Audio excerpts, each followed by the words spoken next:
You have stood before the mirror and recognized the gap between who you are and who you intended to become. You have felt the weight of days that blur into weeks with nothing substantial to show for the time spent. You have made resolutions, perhaps many times with genuine conviction, only to watch them dissolve under the first real pressure. This is not weakness. This is the universal human condition, and I encountered it repeatedly over 8 decades of public life. The difference between those who remain trapped in this cycle and those who break free has nothing to do with superior character or lucky circumstances. It has everything to do with one critical distinction. Those who succeed have learned to construct themselves deliberately, while those who fail wait passively to become what they wish to be. What I offer you are 12 principles, not suggestions, not philosophies for consideration, but principles in the architectural sense. Load-bearing structures upon which you can build something that actually stands. They emerge from Stoic philosophy, refined by modern crisis. They have been tested in war cabinets and personal failures. They are not pleasant, but they are powerful. And they will work for you precisely as they worked for me through application, not contemplation. The battle you are losing before breakfast. There is a skirmish each dawn that decides the temper of the day. Most men do not know it is fought. Fewer still know how often they are routed before their boots touch the floor. I have been present at that engagement for half a century, and I tell you plainly, the mind at waking is a mob just roused, and the first minute is the magistrate's moment to restore order. Miss it, and you spend the day in pursuit of your own runaway horses. Seize it, and the team pulls true. I learned this not in ease, but in adversity. After the tragedy of the Dardanelles, I would lie awake beneath a weight as heavy as wet canvas, listening for the footfall of the black dog that haunted my threshold. The room seemed to darken further with his arrival. I discovered reluctantly at first, resolutely thereafter, that if I could lay hands on Gibbon within the first 5 minutes, I could set a strong thought before sorrow could seat itself. The facts of the world were unchanged. My footing was not. The difference was the commander in the doorway. The morning had a master. It must be you. You see, the opening of consciousness is not neutral. It is a disputed landing ground. The first thought that plants its standard sets the law for the hours that follow. Now, the common man surrenders this beach without parley. He begins by glancing at the clock, rehearsing fears, making an inventory of small vexations arranged in no particular order but governed by anxiety. That is not planning, that is capitulation. Do not begin so. What then is the counter-move? It is simple and severe. Within 60 seconds of waking, pronounce your commission. Say aloud, yes, aloud, for the voice stiffens the sinews. I take command. Breathe deliberately, as a sentry presenting arms. Fix a single, steadying sentence in your mind, nothing elaborate, nothing fussy, something like, I face the day from strength. Hold it for half a minute as one might hold a hand grenade with the pin withdrawn carefully, deliberately, aware of its power. It feels affected at first. It soon becomes indispensable. Habit, once loyal, is a most faithful orderly. Train it early. Very well, you may say, but I prepared last night agenda, documents, intentions. Can I not rely upon those? No. Preparation is a reserve. It is not the forward trench. The evening's thought can be overrun by the morning's tumult if you do not man the parapet. Command is not conferred. It must be assumed anew, every day, especially on bad ones. Consider also the 3-minute window. In those first quiet instants the mind is soft clay. After that, it is a fired pot. Shape it while it takes the impress of your seal. Otherwise, you shall spend the day tapping at glaze. A short ritual will suffice. Sit up, plant the feet, speak the commission. Breathe like a man loading his chest with fresh wind on the downs. Then attend to 1 page, 1 paragraph, if that is all of a proven mind greater than your own. Gibbon helped me. Macaulay would do as well. A psalm, if you have the habit, or some austere line of Latin that never tells a lie. Put a noble form into the mold before anything common can creep in. The mind remembers its first food. But is this not a species of make-believe? You protest. Not in the least. It is governance. We drill recruits before we trust them with maneuver under fire. Why should we not drill our thoughts? Left to themselves, they will rattle about like a cart on cobbles noise without progress. Give them a road and a destination. The day is not impressed by your intentions, It is molded by your first obedience. Begin firmly, continue stoutly, end magnanimously. That is the order of march. Keep a small ledger at the bedside. Each morning inscribe 3 sentences, not more. I take command of consciousness. I choose clarity over commotion. I establish order before disorder engages. Mark the hour. Note your first sentiment on rising, eager, heavy, reluctant, and at eventide observe how the day answered the summons. The comparison will instruct you. Facts are better tutors than feelings. They rarely flatter, which is why they are trusted. Beware common errors. Do not make the declaration while rummaging for the day's grievances as a man fumbles for matches. Do not confuse your formula with cheerfulness. This is not the piping of birds, but the sounding of the bugle. And do not, having tried it twice, report that Rome is not rebuilt. You are training a regiment, not lighting a cigar. Persist, the minutes accumulate, the habit hardens. Presently you will discover that the morning meets you at attention. And now, what is the transformation promised by this severe regimen? Nothing gaudy, something rarer. A poise in the midst of the day's turbulence, as if there were a keel beneath you. The telegram will still arrive. The disagreeable letter must still be answered. The luncheon will still present its bore. But you will have given the orders before any of it found a voice. This is the essence. Either you write the day's opening directive, or events will draft it for you. Write it yourself. Do it before breakfast. Do it every day. Then step out, not as the day's prey, but as its captain. Let us, therefore, settle the matter. The battle exists. It is winnable. It is won early. It is won by you. And it is won again tomorrow. Why your mind is not your ally. Men of intelligence often indulge the pleasant fiction that their minds are loyal servants. It is a costly indulgence. The ungoverned mind is not a valet but a vagabond. It prefers alleyways to avenues, alarms to answers, and will present you at noon as tired as a soldier who has fought 6 battles, all of them imaginary. Do not mistake busyness for service. Much of what exhausts us is theatre without audience or effect. During my wilderness years, I had ample opportunity to observe the beast at its tricks. The empire receded, threats advanced, friends grew few, critics multiplied like flies in August. Left unattended, my thoughts would gallop in circles, rehearsing disputes not yet begun, drafting letters I never intended to send, magnifying trifles to the size of calamities. When at last the hour for actual decisions arrived, there was little powder left in the magazine. I had spent it in sham fights. Never again, I resolved, would I confuse unbidden thought with useful counsel. Command must be restored. You must understand the first principle. The mind's default is caution tinctured with panic. This bias, which preserved our forebears on the veld or in the forest, serves us ill in cabinet or counting-house. It treats every rustle as a tiger. It promotes every inconvenience to the rank of crisis.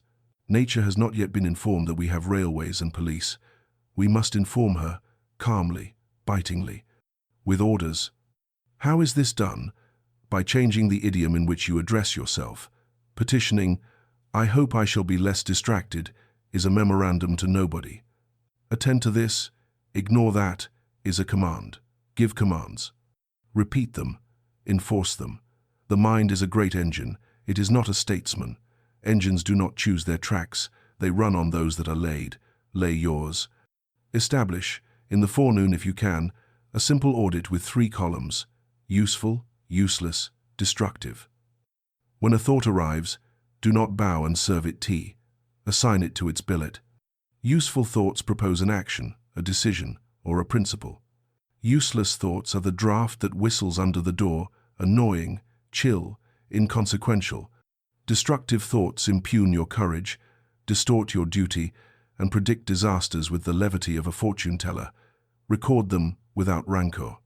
After a week you will be instructed, not by my sermon, but by your own statistics. The figures will be damning. Good, now you can govern. Guard, too, against the counterfeit coin of false urgency. There is a type of thought that knocks loudly and insists upon immediate admission, only to prove, when seated, to be a bore with no business. Demand its credentials. Ask, if this waited until the morrow, what real loss would ensue? Most impostors cannot answer. Show them the door. You will not be thought rude by the truly important. They have proofs in their pockets. But surely, says the sensitive man, I must understand my mind before I order it. You must not. You have not time for psychoanalysis at reveal. Understanding is agreeable. It is not always necessary. I do not desire to know the childhood of every private before I send him to his post. The post must be held. So with the mind. If it serves, reward it. If it strays, recall it. If it mutinies, punish it with work. There is another snare, rehearsal masquerading as readiness. We fancy we are preparing for a difficult encounter when we are, in truth, playing every part upon a private stage, exhausting ourselves with a dozen melodramas that will never be performed. Real preparation is short, structured, principled. It asks, "What will I hold to under fire?" and writes the answer on a single sheet. The rest is vanity. Keep vanity for your memoirs. Now, some may fear that command breeds rigidity. Not so. It breeds capacity. The man who cannot direct his thoughts is not flexible but fickle. He is pulled by every current because his own rudder is stowed. The directed mind is free to turn where duty calls. It is the undirected mind that is forever tacking without progress, busy with rope and sail and getting nowhere. Freedom is not the absence of rule, but the presence of right rule. Lay it down, then profit by it. What is the effect of this discipline? A change in atmosphere, as when a window is opened in a stale room. Decisions once dreaded are undertaken with a soldier's crispness. Conversations that formerly sprawled and soured are concluded briskly or refused altogether.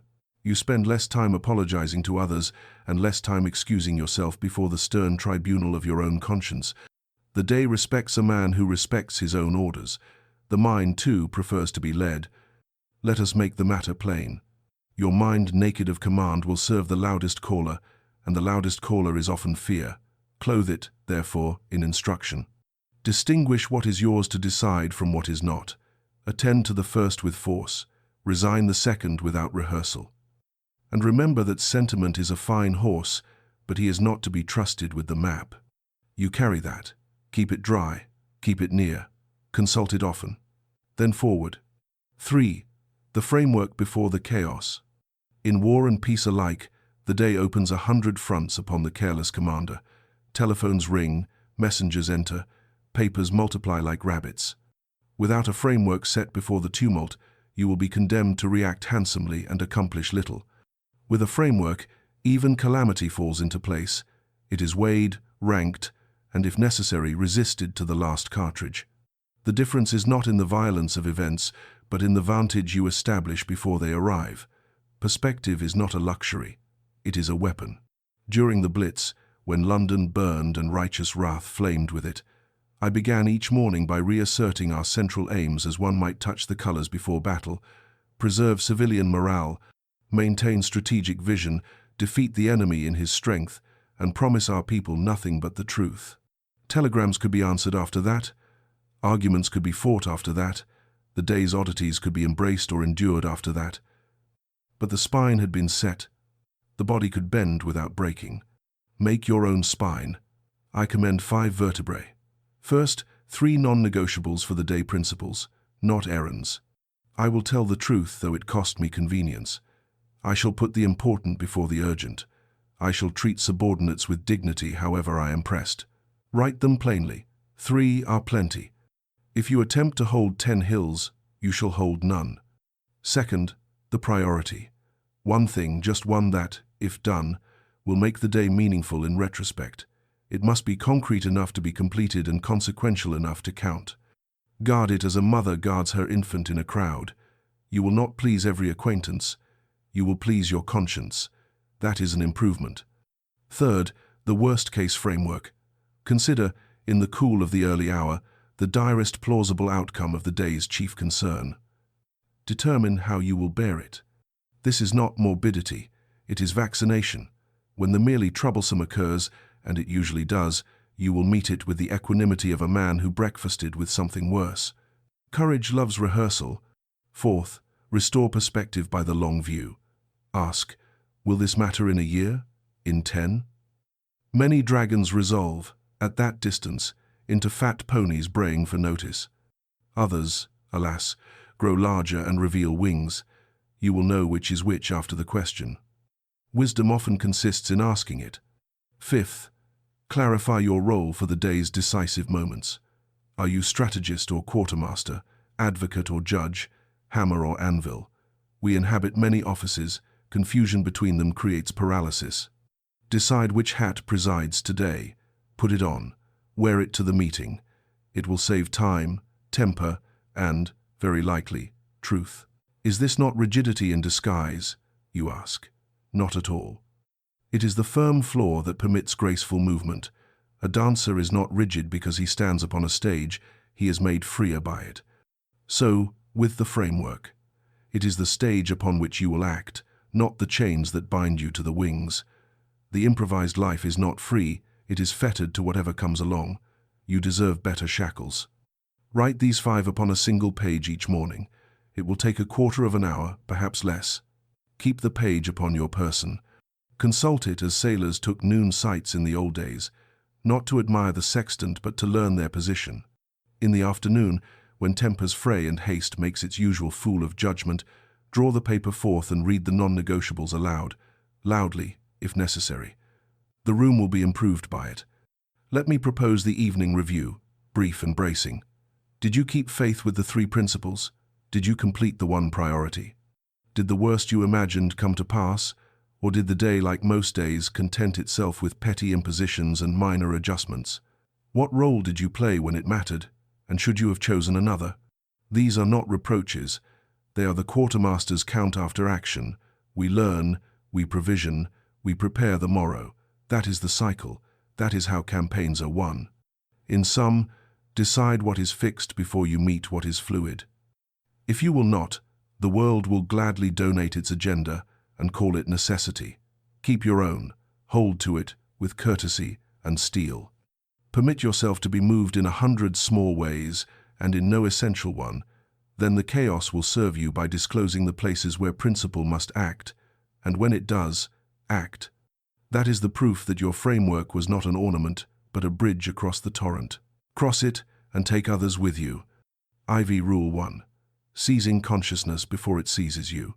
The first rule of the prepared morning is a coup d'etat. Order must dethrone tumult in the very act of waking.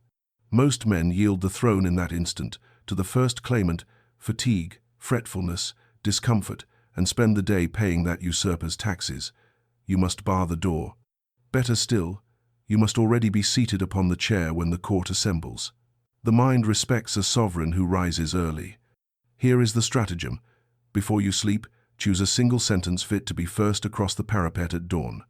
It must be simple, strong, and loyal. I command this day's beginning from clarity. Or, I am equal to the demands that honor will make. Write it on a card and place it where the eye will find it. Or, better yet, where the hand will touch it. Then, when consciousness stirs while you are yet between dream and day, let that sentence be first. Hold it 60 seconds. Count them if you must. When another thought rushes the gate, do as a sentry does. Challenge. And, if it has not the password, send it away. This is not fantasy. It is the smallest and most significant victory within your power. Why 60 seconds? Because there is a delicate interval at waking when the plaster is still wet and will take the impress of a seal. Miss this, and you will live under another's stamp. Hold it, and you have a crest for the day. Presently, repetition will shorten deliberation. The sentry will know his drill. The gate will be more easily held. The city within will be quieter. A young member once confessed to me that he began each morning with a flood of parliamentary anxieties, questions, ripostes, imagined embarrassments, so that by the time he faced the House, he had expended his readiness upon phantoms. I taught him this first thought practice. In a fortnight he reported a transformation, not in circumstance, but in strength. He had ceased to fight the day 6 times before he reached it once. The mind, when given its first principle, ceased to worry like a tooth on a sore place. It turned to work. Do not let fastidiousness ruin the drill. The first thought must not be ornate, it must be obedient. Avoid theological subtleties or managerial checklists. You are establishing sovereignty, not debating emotion or balancing a ledger. A short sentence will do the work that a page cannot. If you fail on Tuesday, succeed on Wednesday. If you fail a dozen mornings, succeed a dozen afternoons and begin again tomorrow. Perseverance outruns perfection in any race worth the running. Is this not a trifling right? The practical man asks. Nothing of the kind. The first minute is not small, it is strategic. Bismarck said that God has a special providence for fools, drunkards, and the United States. I add that providence smiles upon the soul that begins with a just order. You are not promising yourself pleasure. You are pledging yourself conduct. There is a difference wide as the channel and deep as the sea. Let there be a record. After the minute's vigil, open the little book and mark 3 data. Did you hold the thought, what pressed to intrude, and how the first half hour unfolded? Patterns will emerge. You will discover, perhaps with amusement, that the same impertinent visitor calls every morning an unfinished letter, an imagined slight, a notorious bore. Well then, have the porter told in future, Mr. Bore will be received at 10, the king is busy. You will be amazed how these characters behave when they encounter authority. In time, the practice becomes character.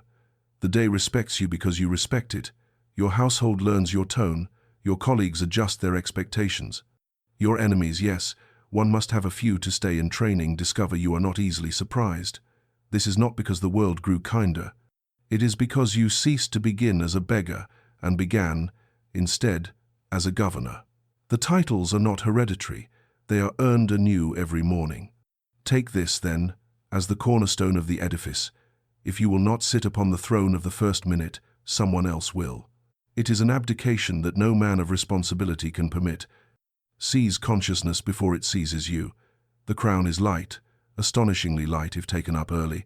It is intolerably heavy if dragged on at noon. Wear it at once, and wear it well. Rule 2. First, food for the mind. Breakfast for the body is esteemed, breakfast for the mind is neglected. Men who would not dream of beginning the day with sour beer will cheerfully swallow a mental diet of scandal, gossip, and the small change of opinion. They wonder, later, why their judgment is queasy. We are what we read before we are what we eat. Feed low, and you shall crawl. Feed high, and the head will lift of its own accord. In Bangalore, with the afternoon sun a tyrant and leisure a danger to young officers, I fell into a life-preserving habit, the morning half-hour with a great mind. Gibbon marched his legions across my thoughts, Macaulay thundered like a battery, Shakespeare held court, Burke took the chair, Marcus Aurelius sat, as always, erect and calm. This was not antiquarianism, it was armament. The day's novelty failed to terrify when one had just walked among the ruins of Rome or the tempests of the Tudor court. Storms grow smaller when viewed from mountains. I recommend the climb. Establish the excellence first principle. Before news, before correspondence, before any summons to what is happening, give your mind 20 minutes with what is enduring. Primary pages, not second-hand summaries. It is not enough to know what is said about Burke. You must hear Burke himself, for he will teach you questions before he offers answers, and that is the better gift. Once you have stood in such a porch, you will not mistake the village hall for Westminster. The newspaper has its place. It is an intelligence report, not a general order. Read it after you have eaten excellence, not before. Its very genius is to excite, to alarm, to insist that everything is both urgent and universal. This makes for sprightly column writing but poor statesmanship. Armed with perspective, you may consult it without being conscripted by it. Otherwise you will be marched in a parade of other men's agitations till supper time. What shall I read? Asks the harried man, already fumbling for a syllabus. Anything that has endured for a century in the estimation of sober minds. A page of Plutarch, a speech of Lincoln, a chapter of Gibbon, even if you find only the cadence at first and the sense after. A psalm, if you are so bred. The author matters less than the altitude. The mind knows when it is in tall timber. It straightens.